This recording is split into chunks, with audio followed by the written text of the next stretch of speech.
¿Cómo están ustedes? En estos momentos tan difíciles que vive la sociedad chilena convulsionada, pensaba yo a quién traer para una entrevista a fondo.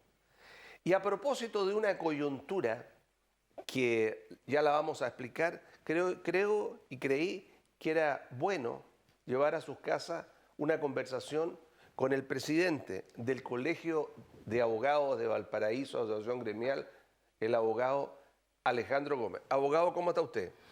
Muy bien, muchas gracias, Rodrigo, por la invitación. ¿Está roto el Estado de Derecho en Chile hoy día? Difícil pregunta si uno ve todos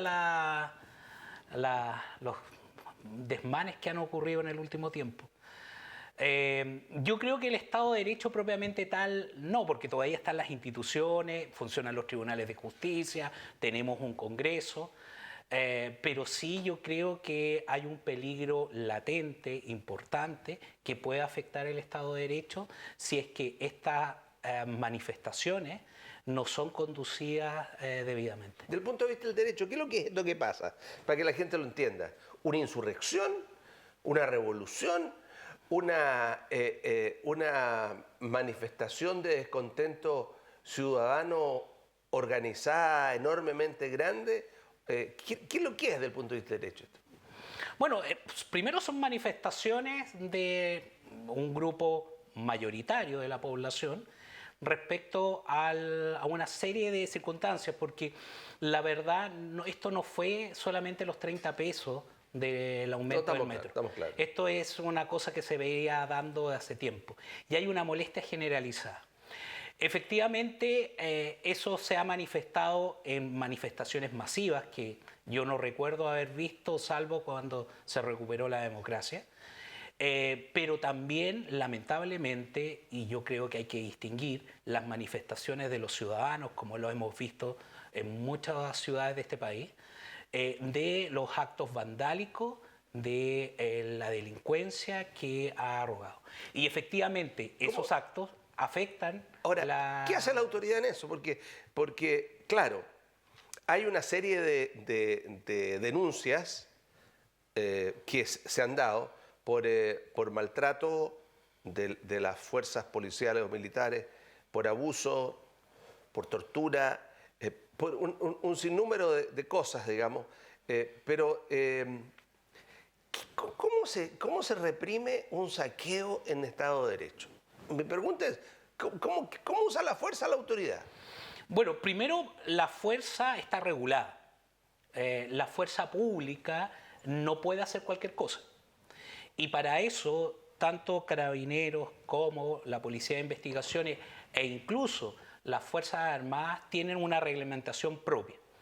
Y hay formas de disuadir a las manifestaciones cuando éstas se prestan en forma violenta, desde aspectos más sencillos a utilización de medios más extremos. Utilización de armas, por ejemplo, el uso de balines. Exactamente. Claro. Ahora, ¿cuándo el uso de balines puede ser considerado una tortura, un acto de violencia, un abuso de la autoridad? ¿Y cuándo no? ¿Cómo puede demostrarse que en un momento determinado un carabinero apuntó directamente y le disparó a alguien que no estaba haciendo nada? ¿O esto fue un efecto de frente a una turba? Si usted tuviera, como usted que es abogado, porque la gente tiene que entenderte que esto al final lo dilucidan los tribunales. Sí. Hoy día no hay tribunales militares. La gente tiene que entender también de que aquellos uniformados, carabineros que tuvieron participación en algún hecho que se denuncie, un hecho que pudiera ser punible, va a ser defendido por un defensor igual que usted y va a ser, si le pasa algo igual a mí, usted, a un fiscal lo mismo. Entonces, ¿qué hace el juez en esto? ¿O qué debe hacer un juez? Sí, primero el juez, una cosa es la prueba y otra cosa es el derecho propiamente tal. Es decir, si un miembro de las Fuerzas Armadas o de Carabineros o de Policía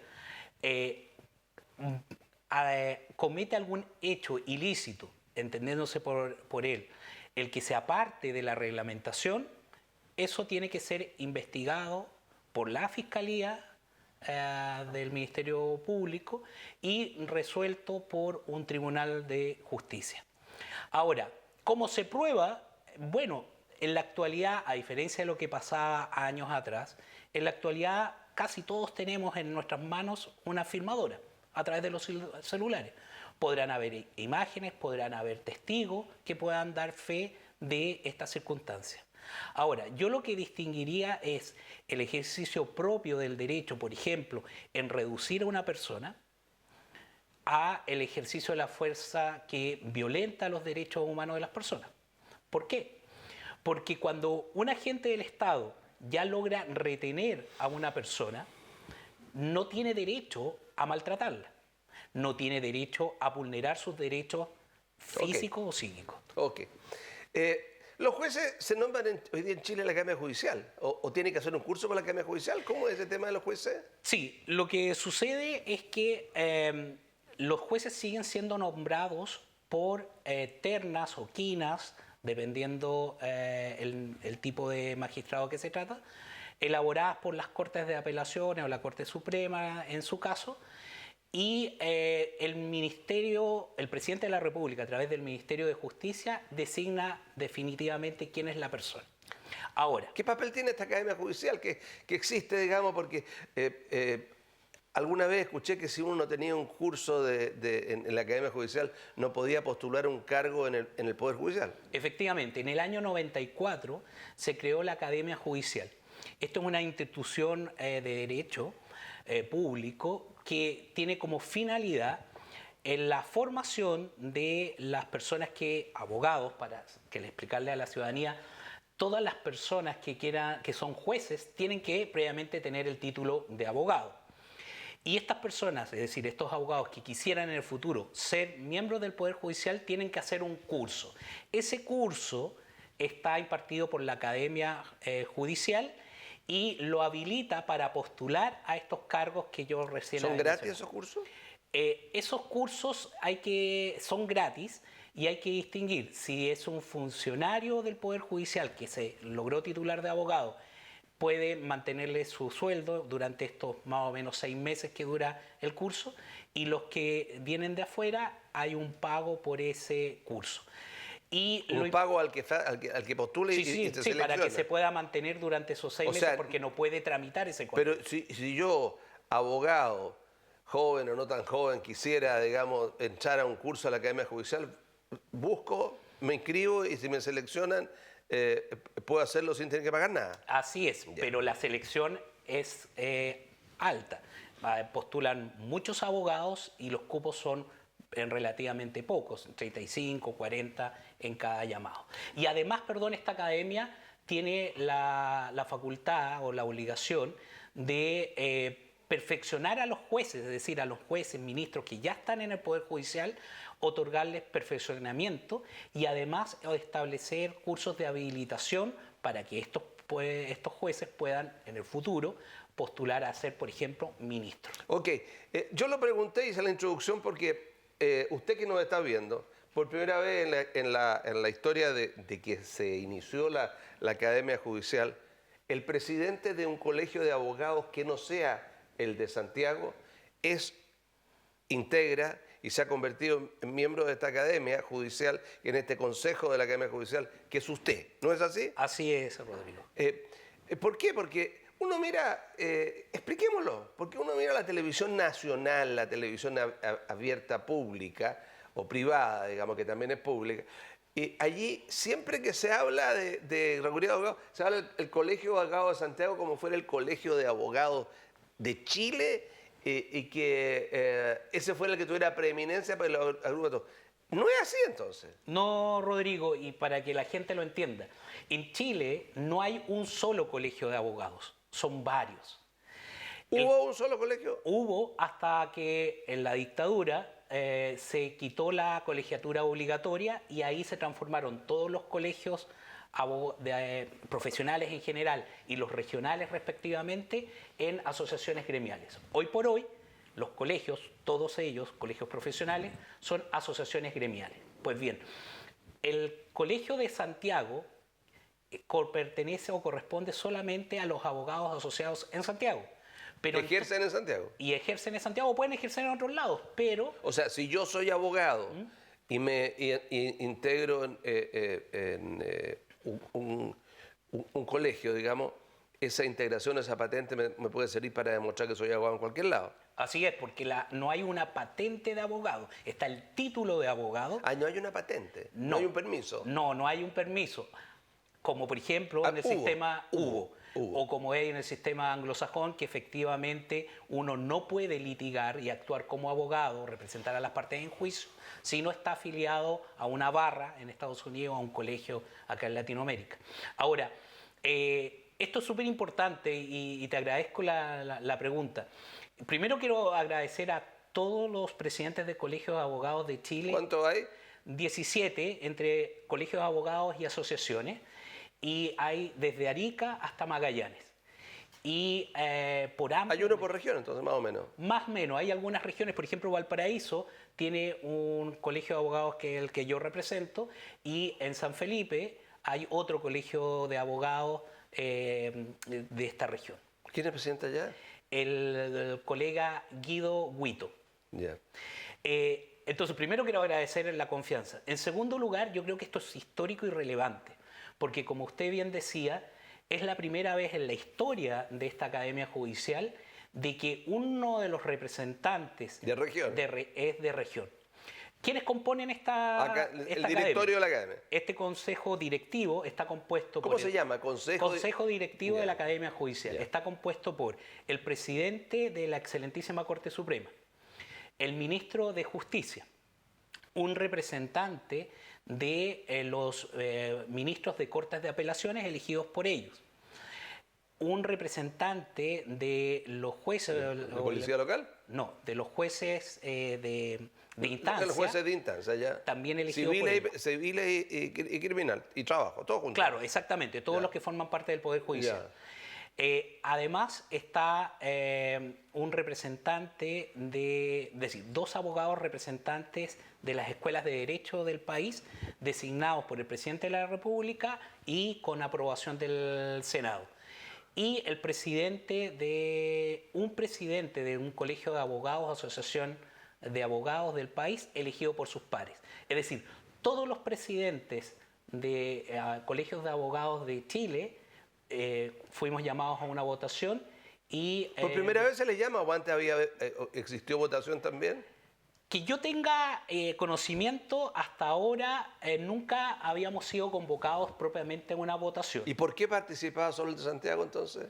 Bueno, eso es algo que deberá contestar Santiago. Ya.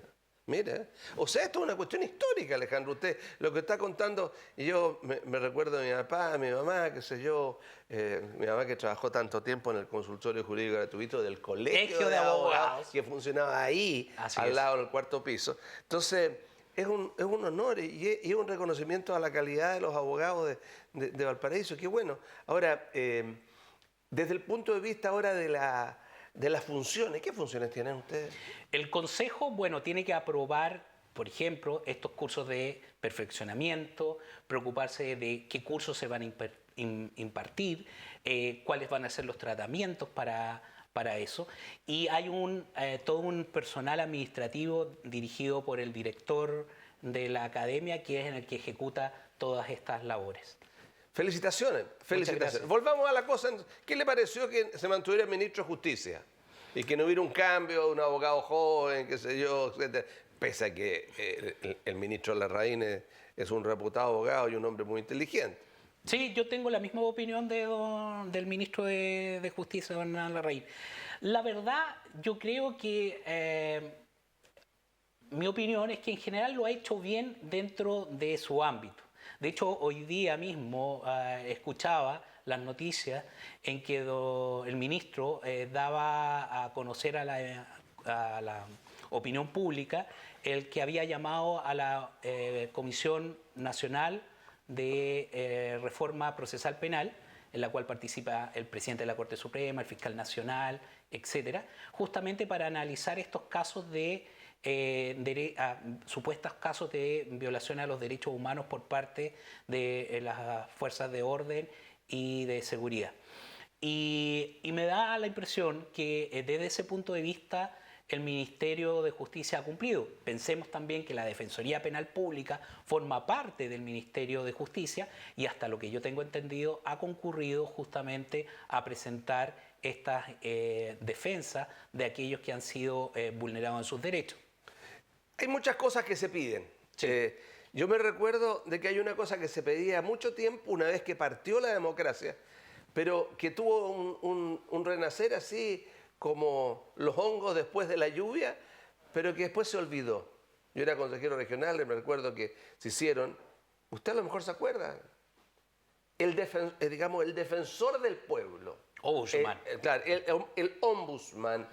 Se hicieron seminarios, hubo gente que se cortó las venas por esto y después se acabó. ¿Cree que esa institución, por ejemplo, no sería una forma de cambiar un poco esto? ¿Dónde funciona y qué opinión tiene usted? Bueno, esto es una institución que funciona en Europa, básicamente. Yo recuerdo en mis clases de Derecho Administrativo, el profesor hablaba de este sujeto que, para que la gente entienda, es un representante casi moral del pueblo, en que tiene facultades para solicitarle a las autoridades que cumplan su deber. No estamos hablando de delitos, porque para eso está la Fiscalía. A mí me parece interesante la figura. El problema, ¿a quién ponemos como defensor del pueblo? Claro, claro. Quizá usted sería un buen candidato. Pero no nos perdamos en eso, o sea, vamos al concepto. Yo veo esta multiplicidad de explosiones, de virulencia, de demanda, algunas bien organizadas, salieron los profesionales de la salud, me parece bien, salieron las parvularias, me parece bien. Ahí uno puede, si uno fuera gobierno, decirle, bueno, ¿qué es lo que vamos a hacer con los parvularios, con la salud, etcétera? Pero en esta cosa anárquica grande, quizá un defensor del pueblo puede ser, además, en el pueblo, un defensor del pueblo, digamos, suena... ¿No cree que podría ser una buena institución? Yo creo que podría ser una institución importante en la medida que tenga atribuciones para realizar el trabajo. Porque muchas veces hemos visto instituciones que en el papel resultan relevantes, pero no tienen dientes. Sí. Ahora, vamos a un tema, nos deben quedar 7 minutos, a un tema que yo no sé si la gente conoce bien de qué se trata o no. Es decir, esto que se pide asamblea constituyente.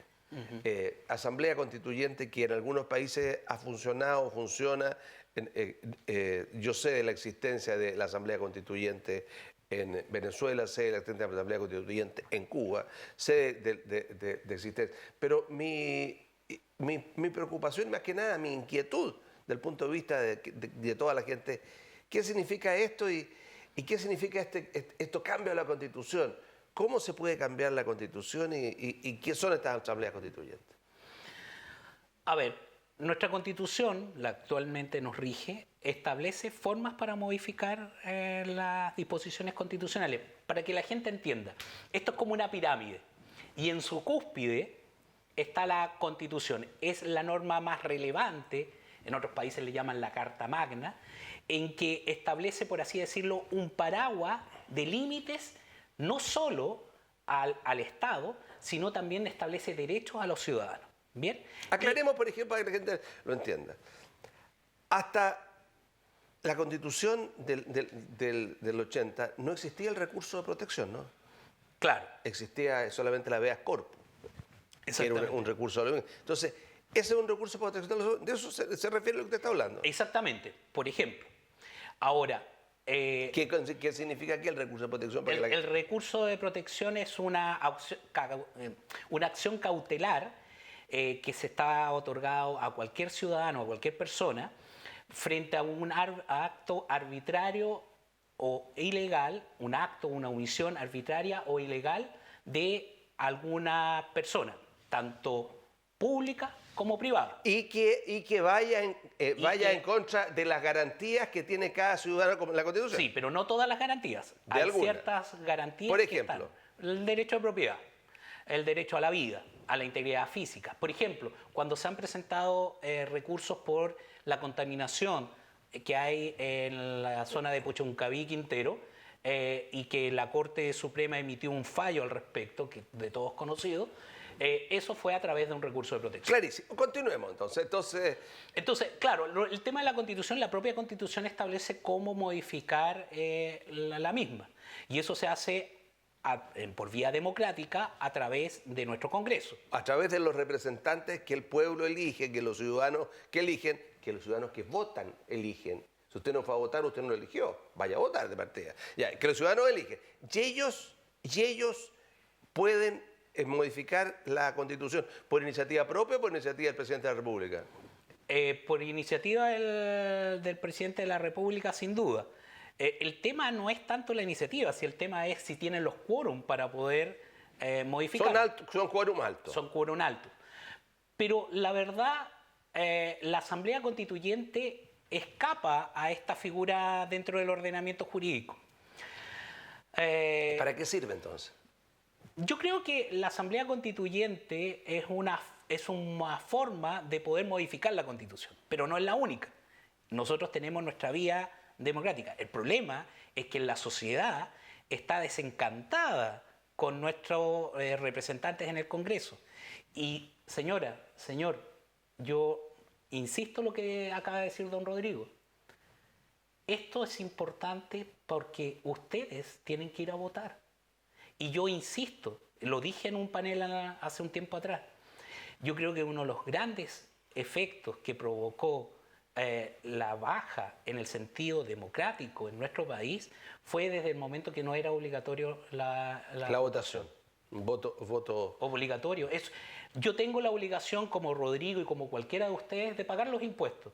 Bueno, también tengo el deber de concurrir a las urnas y dar mi voto.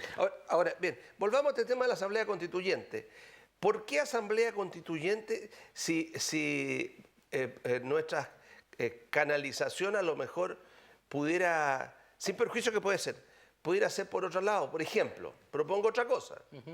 La iniciativa de ley que pueda ser propuesta por un ciudadano a través de un canal, que se cree un canal que el ciudadano pueda hacer una propuesta de ley, que no todo sea en este presidencialismo, digamos, y que a través de sus propios parlamentarios o de otra forma un ciudadano pudiera tener una iniciativa de ley en alguna materia. ¿Qué le parece?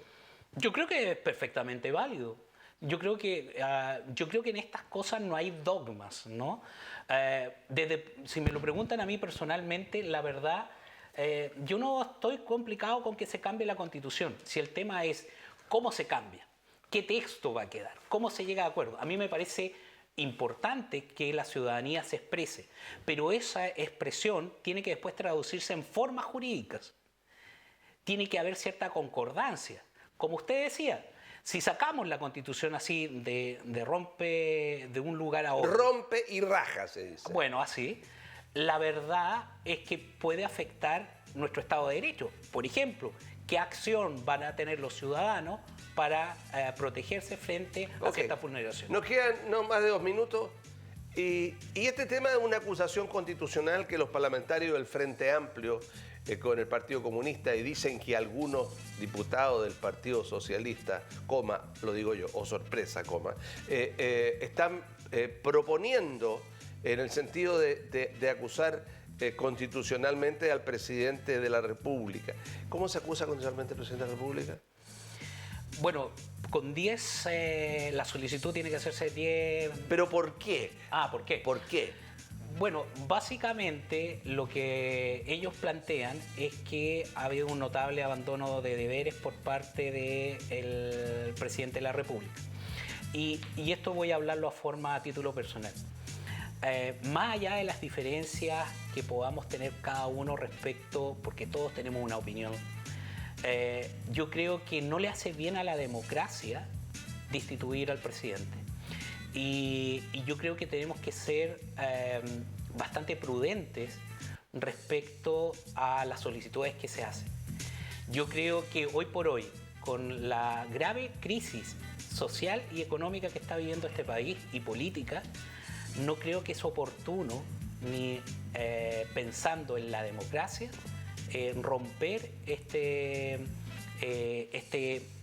tránsito normal, que es que un presidente termine su periodo y sea electo un nuevo presidente. Ok, un gusto, don Alejandro, presidente Alejandro Gómez, presidente del Colegio de Abogados. Lo felicito por su nombramiento, muy aclaratorio para toda la gente tenerlo aquí, su sapiencia y su manera de mirar la vida. Mucho gusto. Muchas gracias. Gracias por la invitación.